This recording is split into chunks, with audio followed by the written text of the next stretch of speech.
The Lifestyle Show, presented by Selena Mackenzie. Now, do you know the name Dr. Miriam Stoppard? Well, I certainly do, and I'm delighted that she joins me now to talk about her new book, Sex, Drugs and Walking Sticks, a guide to living your best life in your 60s, 70s, 80s and beyond. Welcome to the show, Dr. Miriam. Oh, I'm thrilled to be here. Thank you very much for asking me. And not as thrilled as I am. Thank you for joining us. So where did this all start for you? Because I believe your dad was a nurse, wasn't he? Oh, where did medicine start for me? Yeah. Yeah, he was, but it wasn't that so much as he was determined that his firstborn child would be a doctor, irrespective of gender. And so I grew up just hearing that I was going to be a doctor, and I was a very biddable child. I did as I was told and got streamed into science and then medical school and then, became a doctor. Yeah. So how did the TV all come about? Oh, that was because much later I'd been practicing medicine, and then I was when I came to London, and I was a BBC Radio London doctor, and I do have a weekly hour answering readers' questions, and I suppose my voice got heard, and then a TV company, approached me and said they were going to do a program with medicine, technology, and biology, and would I think of coming on, to do the medicine? And so I thought, well, why not? It's an opportunity. So I went along, did an audition, and the audition was absolutely awful. You can't imagine how bad I was. Anyway, the director came down onto the floor and said, do this, do that, do that. And so I did, and then they asked me to join the show. And later, when I asked the director why he had decided to hire me as opposed to other women who they wanted a female voice who were better than I was, he said, "You took direction." In other words, I did as I was told. So he thought I'd be well behaved when I got in front of a camera. That was clearly what mattered to them. Well, I have to ask you, and I hope I'm not speaking out of turn, but it does say on the press release that you are approaching your 89th birthday. So I have to ask you how you look so good. I don't mind at all. I've always been okay with talking about my age. I don't mind it. And I think, I'm 3 months away from being 89. And I think I'm doing okay. And that's one of the reasons why I've written the book, because from my long perspective, I've learned a lot about staying healthy, looking after my mental well-being, being, active. And so this book that I've written, with the strange title, Sex, Drugs and Walking Sticks, is really a story. It's personal. Lots of personal anecdotes, and it's really the story of my journey into old age and what I had to cope with and adjustments I had to make and compromises that needed to be made and changes that had to be made. And really, I'm inviting the reader to come along with me, because it'll give them some idea of what's, in the future for them. And then, of course, I describe what worked for me, in the hope that it will work for them. Yeah, I think it used to be, didn't it, that, you hit 60 and you're suddenly old and you retire and your life's really over. And it's not that at all. People are living to way past 100 and seeing being more mature as being a new chapter and an exciting one. You're absolutely right. You're right that old people have been seen as being on the scrap heap. They're not useful anymore. They don't have a role to play in society. And that can be quite intimidating for you as you get older.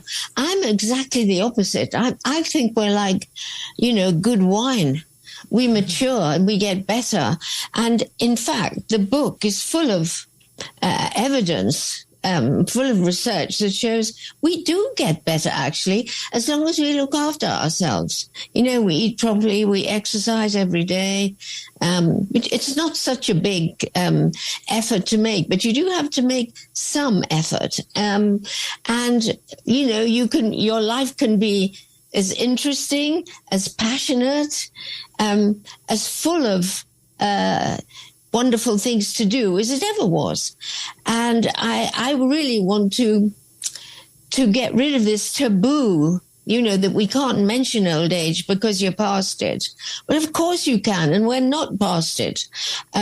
We have a very, very fruitful life to live in our 60s, 70s, and 80s, and not the least, a sexual life. In the book, there's quite a bit of sex, actually, but it's all good news, because I don't want people to feel that sex is beyond them. It isn't. We're sexual animals. We never stop craving intimacy. We need it. And it's just awful to feel that you've shut yourself off from that great and reliable source of pleasure, and feeling good about yourself, and feeling worthwhile, and feeling cared for, and feeling confident about yourself. In fact, sex is so good for you. And by the way, the body and the brain just love sex. The brain loves sex. And it keeps the brain young. If there was a prescription for all these good things that sex will do for you, doctors would be, writing thousands of prescriptions, because,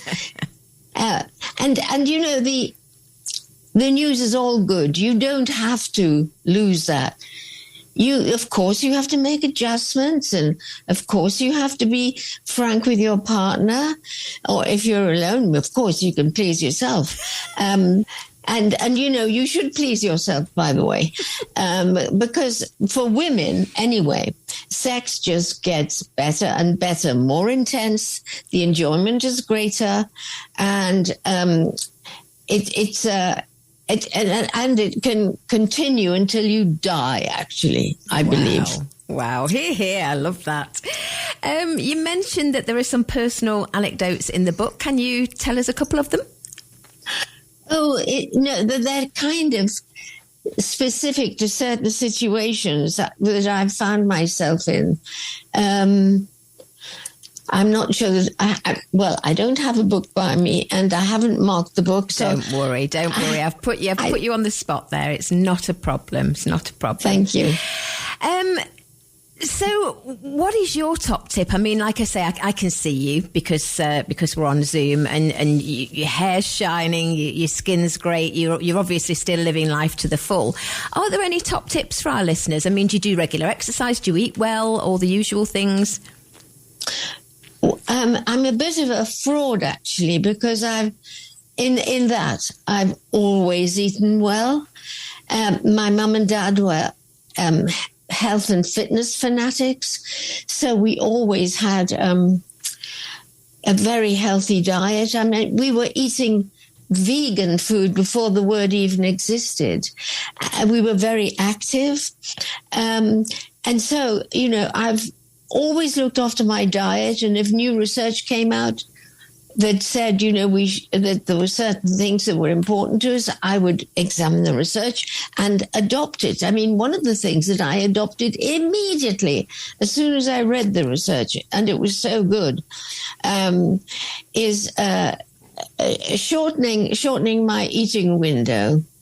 What that means is that you go for longer without any food. It's not fasting, because you eat every day, but this particular research showed that if you can go without food 13 or 14 hours, it was done in people with type 2 diabetes, it actually cured the diabetes. Now, anything that will cure diabetes, I want to do. I mean, I don't have diabetes, but it's just healthy. So I immediately adopted this way of eating, which I describe fully in my book, whereby you eat less frequently. And what that does, it gives your body a rest. It gives your brain time to your body loves not eating all the time because it gives a chance for the cells to renew themselves, but also it controls your blood sugar. You don't have cravings. And as I say, if you have type 2 diabetes, it cures it. So what's not to like? Yeah. I mean, so that's a big thing that I did in my life about 15 years ago. And I still do it.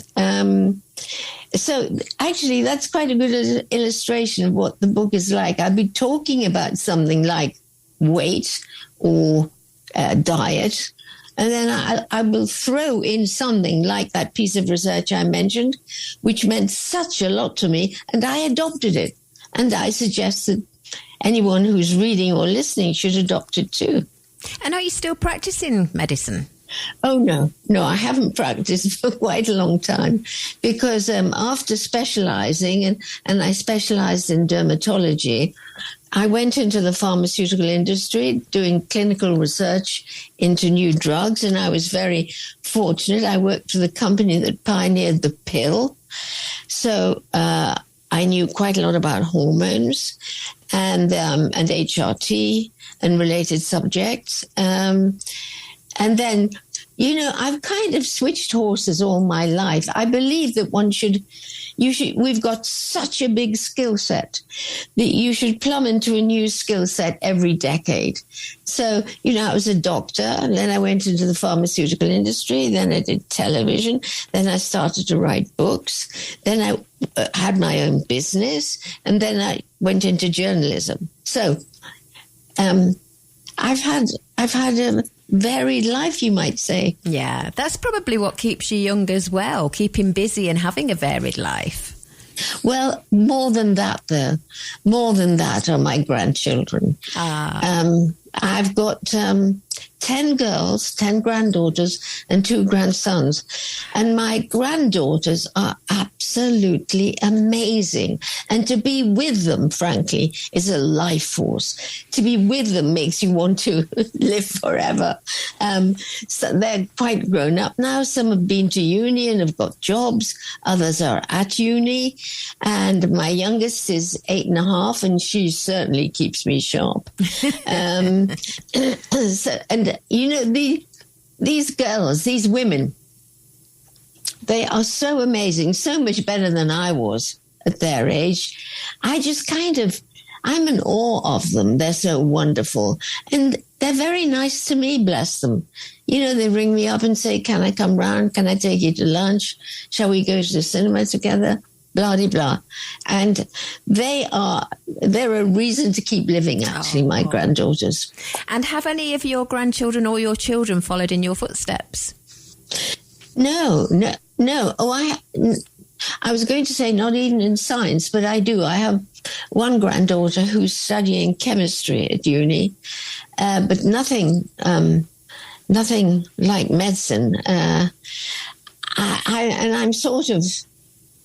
It's a very, very difficult road to hoe, becoming a doctor, and I'm not sure that I would want them to have all that work, that studying, because it's a long study, isn't it, to be a doctor? Oh yeah, yeah, oh yeah, yeah. And finally, what was it like getting an OBE? Oh well, that was quite astounding, actually, and amazing. It just came out of the blue, and it was the last thing I ever expected.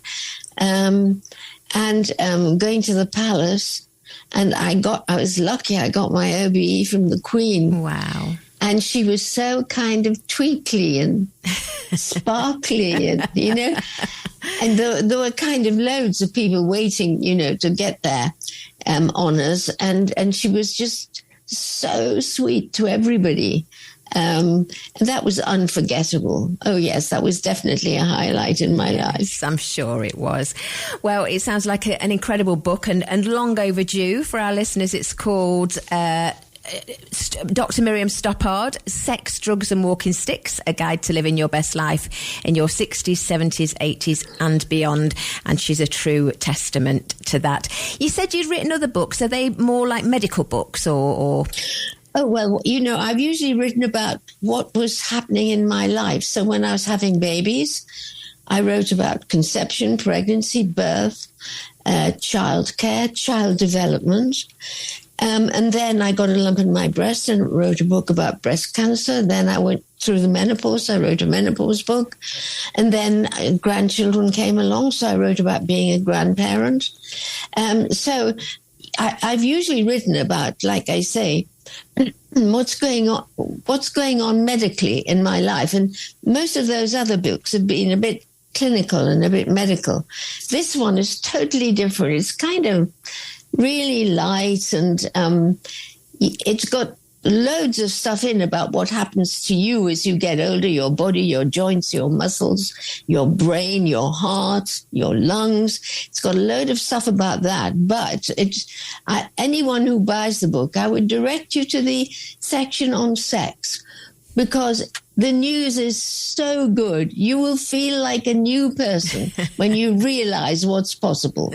So I would encourage everyone to be experimental and to try new things and not be afraid of sex toys, and really, because in a way, in your 70s, 80s and 90s, it's last chance. Gosh, if you don't do it then, when are you going to do it? That's a great way to end the interview.